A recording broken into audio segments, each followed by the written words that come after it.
नमस्कार, आप सभी दर्शकों का स्वागत है आपके अपने चैनल धर्म अर्थ काम मोक्ष पर।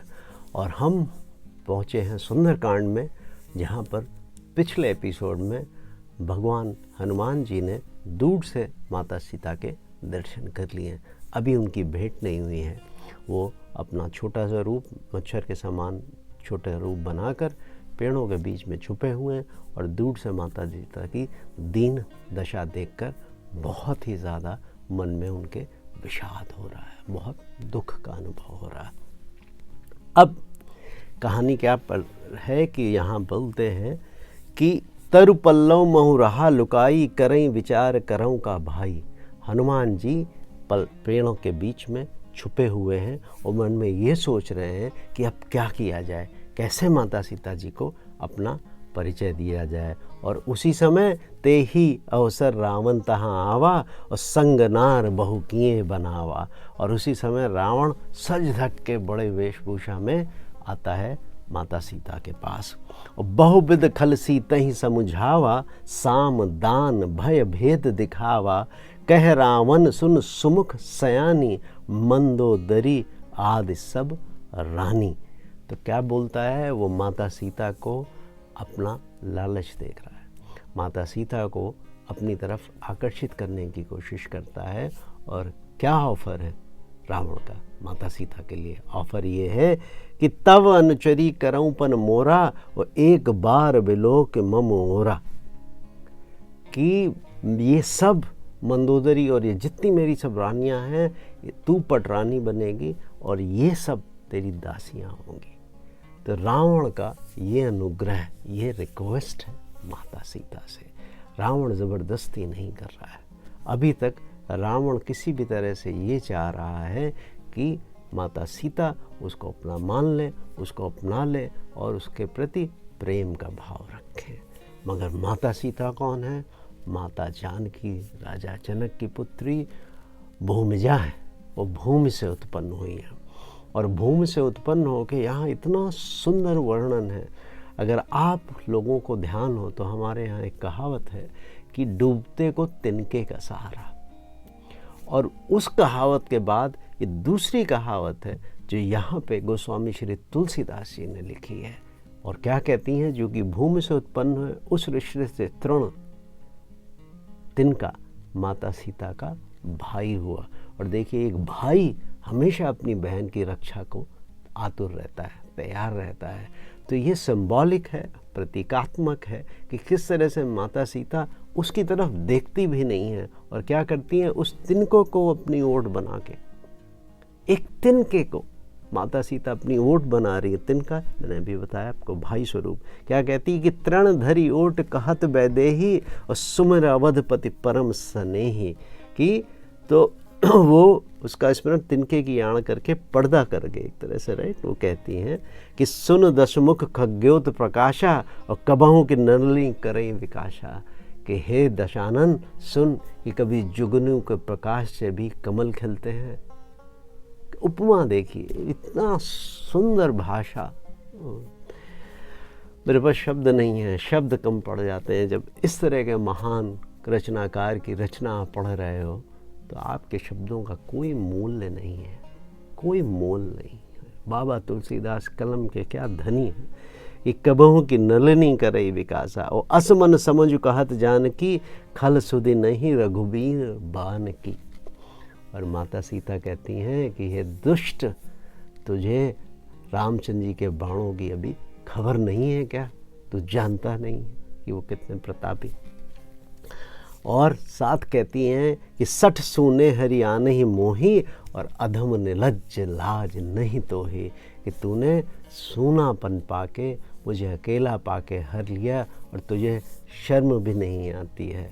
और उसकी तुलना फिर क्या कहते हैं कि आपहु सुनि खद्योग सम, और राम ही भानु समान, और परशु बचन सुनि काढ़ी, अस बोला अति खसियान। तो माता सीता उसको धमकाते हुए बोलती हैं कि तू जुगनू के समान है। खग्योत जो शब्द है वो जुगनू के लिए, और भानु है सूर्य।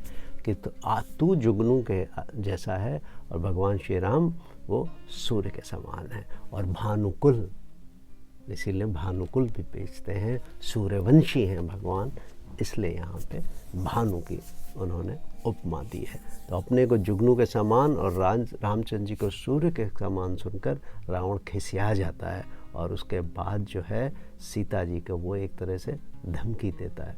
और क्या धमकी दे रहा है कि सीता तय मम कृत अपमाना, कटिहूँ तव सरि कठिन कृपाणा, और न ही तसपद मामु मन बानी, सुमुख होत न त जीवन हानि।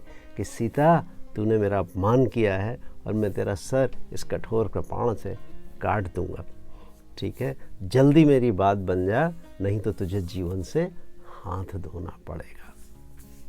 और श्याम सरोज दाम सम सुंदर, प्रभु भुज करि कर समदस कंधर, और सो भुज कंठ की तव असि घोरा, और सुन सठ अस प्रवाण पन मोरा। कि सीता जी कहती हैं कि जो प्रभु की जो श्याम कमल की माला के समान सुंदर और हाथी की सूंड के समान जो पुष्ट और विशाल जो भुजा है, वो भुजा या तो मेरे कंठ में पड़ेगी या तेरी तलवार बीच में, और कुछ नहीं, और यही मेरा प्रण है। ये माता सीता के शब्द हैं। तो माता सीता विरह की अग्नि में जल रही हैं, और बाबा तुलसीदास जी आगे लिखते हैं कि चंद्रहास हरु मम परितापम, रघुपति विरह अनल संजातम, और शीतल निशित बहस बर धारा, कह सीता हरु मम दुख भारा।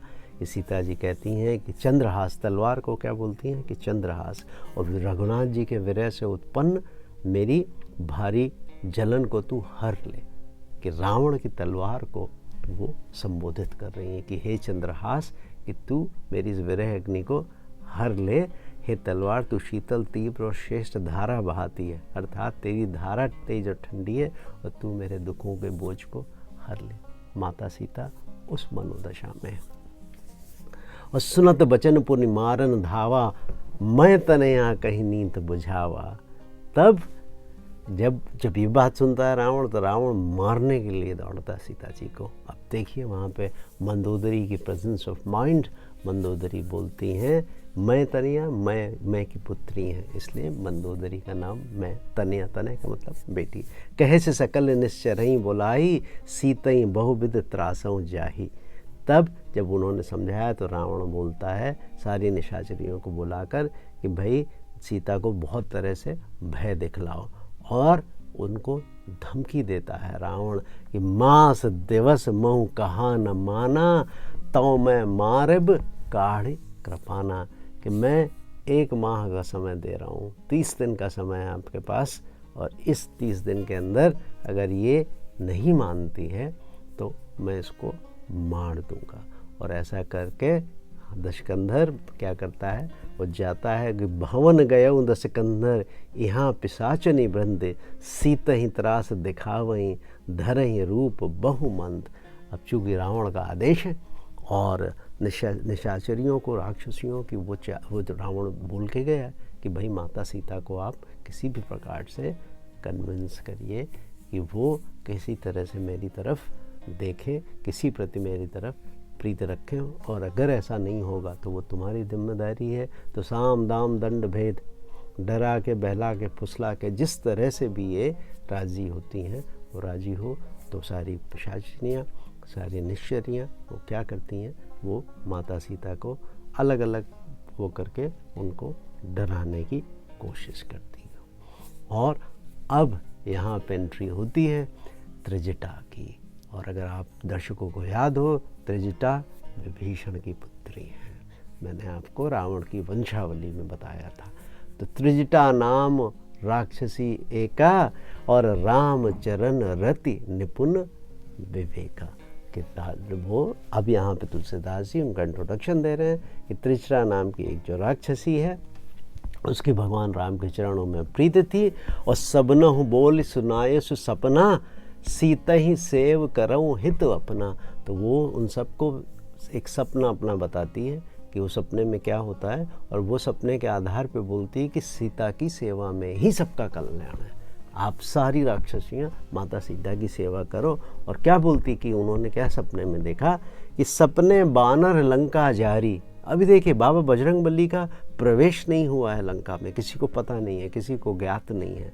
और त्रिजटा भगवान के प्रताप से लोगों को समझाने की कोशिश करती हैं, उन राक्षसियों को एक मार्ग देने की कोशिश करती हैं और बोलती हैं कि सपने बानर लंका जारी, जात उधान सेना सब मारी। कि उसने, मैंने सपने में देखा कि उसने रावण उस वानर ने लंका जारी, लंका जला दी है और जात उधान से सारे राक्षसों समेत सारी सेना का अंत कर दिया है। और अगली पंक्ति देखिए, वो और बड़ी विशेष है कि खर आरूढ़ नगन दस शीशा, कि गधे पे, खच्चर पे बैठा हुआ है नग्न रावण दस शीशा, और मुंडित सिर खंडित भुज बीसा, कि उसका सर मुंडा हुआ है और उसके बीसों भुजाएं वो खंडित हैं। ये बाबा तुलसीदास जी ने पहले ही संकेत दे दिया है। तो वो बोलते हैं विनाश काले विपरीत बुद्धि, कि मूर्खों की जब विनाश आता है तो वो उनकी बुद्धि उल्टी चलने लगती है, और ऐसा सभी के साथ होता है। मूर्ख हो या समझदार, अपनी मृत्यु को कौन भांप पाता है। तो यही ईश्वर की रचना कि यही बिद सो दक्षिण दिस जाई, लंका मनहु विभीषण पाई, नगर फिरी रघुबीर दुहाई, तब प्रभु सीता बोल पठाई। और वो लोग सपने को आगे बढ़ाती हुई त्रिजटा बोलती हैं कि वो इस प्रकार से दक्षिण दिशा की ओर जा रहा है, यमपुरी को दिशा को जा रहा, और मानो लंका विभीषण ने पाई है। यहाँ संबंध नहीं दिखाया तुलसीदास जी ने कोई विभीषण का और त्रिजटा का, बट वंशावली अगर आप पढ़ें तो आपको पता लग जाएगा। और उन्होंने फिर से भगवान श्री राम की दुहाई गाई है और फिर जाकर सीता जी को बुला भेजा है। और ये सपना मैं कहूँ पुकारी, होई हैं सत्य गए दिन चारी, और तासु बचन सुन ते सब डरी, जनक सुता के चरणन परी। देखिए, तो जब वो सपना सुनाती हैं तो वो, और त्रिजटा यहाँ बता रही हैं, सबको सावधान कर रही हैं कि ये मात्र 4 दिवस में होने वाला है। अब वो फॉर्च्यून टेलर हैं, क्या हैं, भविष्य वक्ता हैं, ज्योतिषाचार्य हैं, किसी को कुछ नहीं पता, मगर वो निशाचरियों को बोल रही हैं कि 4 दिनों बाद ये सपना सत्य होकर ही रहेगा। और जब राक्षसियाँ ऐसा सुनती हैं तो वो सारी डर कर माता सीता के चरणों पे गिर जाती हैं। और जहाँ तहाँ गई सकल तब, सीता कर मन सोच, मास दिवस बीते मोहि, मारे निश्चर पोच। कि अब सीता जी इधर मन में विचार करने लगी हैं कि 1 महीने का सपना, 1 महीने का समय मुझे दिया है रावण ने, और 1 महीने के अंदर वो फिर मुझे मार देगा। जब ये बात उनके मन में आती तो माता सीता क्या करती हैं कि त्रिजटा को अपना समझकर उनको बोलती हैं कि त्रिजटा सन बोली कर जोरी, और माँ तो विपत्ति संगनी तय में उमरी। कि हे माता, त्रिजटा को माँ बुला रही हैं माता सीता, कि हाथ जोड़कर बोलती हैं कि आप विपत्ति में मेरी साथी हो, और तजय देहु करु वेग उपाई, दुसह बिरहु अब नहीं सही जाई। कि अब मुझसे ये विरह की अग्नि नहीं सही जाती है। रावण ने आज ही आपके सामने मुझे धमकाया है, और मास 30 दिन में वो मुझे मार देगा, तो आप ऐसा कुछ उपाय करो जिससे मैं ये शरीर छोड़ दूँ। और यहाँ पे माता सीता की जो विरह वेदना है, माता सीता जी का जो राम से अलग बिछड़ने का जो दुख है, वो सहनीय हो रहा है। माता सीता को कोई आशा की किरण नज़र नहीं आ रही है। और ऐसे में आपको पता है कि उस पेड़ में कपिराज श्री हनुमान जी विराजमान है, और यहाँ माता सीता त्रिजटा को बोल रही हैं कि आनि काठ रच चिता बनाई, और माँ तो अनल पुण्य देह लगाई। कि आप लकड़ियाँ लाकर एक चिता बनाइए और उसमें फिर आग लगा दीजिए, और सत्य करहि मम प्रीत सयानी, सुनय को श्रवण सूल समबानी। तो ऐसा होने से मैं अपना शरीर त्याग दूंगी उस चिता में बैठकर, और इस दुष्ट की कौन कठोर वाणी को सुनेगा, और इस तरह से मेरी और श्री राम की प्रीत भी सफल हो जाएगी। और सुनत बचन पद गही समुझाए से, और प्रभु प्रताप बल सुजस सुनाए से, और निसनानल मिन सुन सुकुमारी, अस कहीं सो निज भवन सिधारी।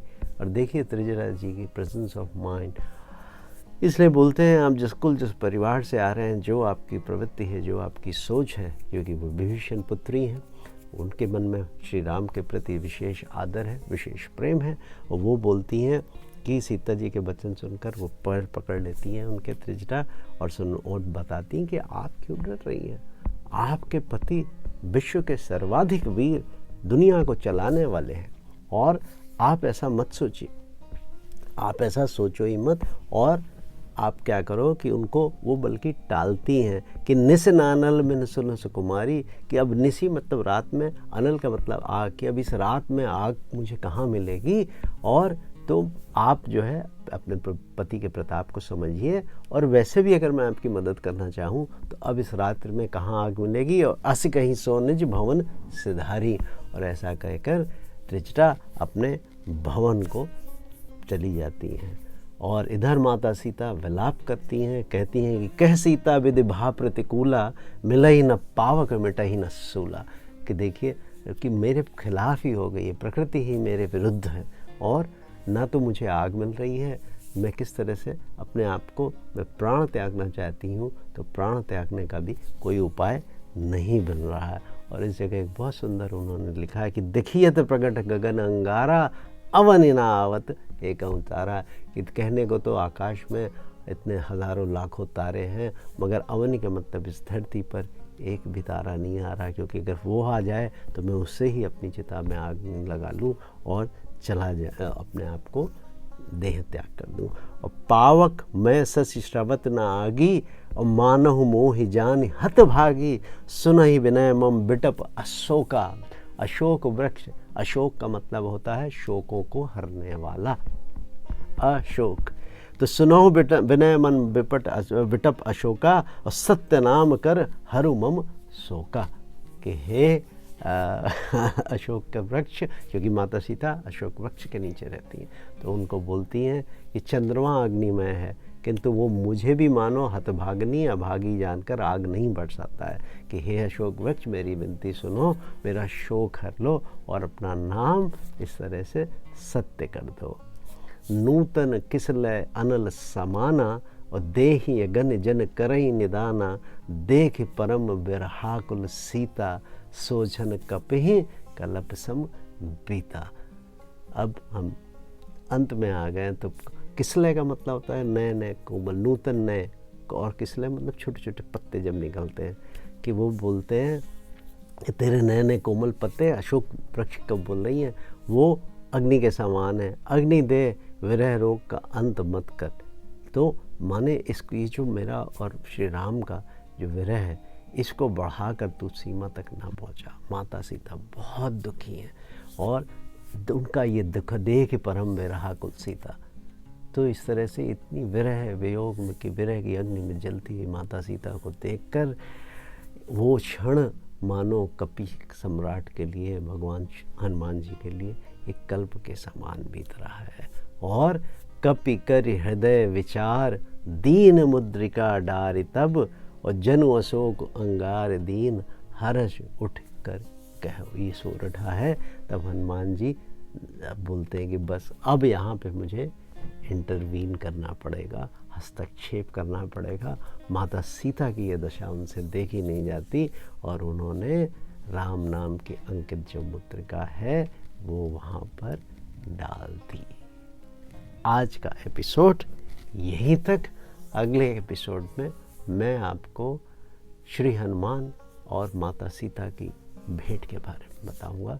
तब तक के लिए नमस्कार, शुभ रात्रि।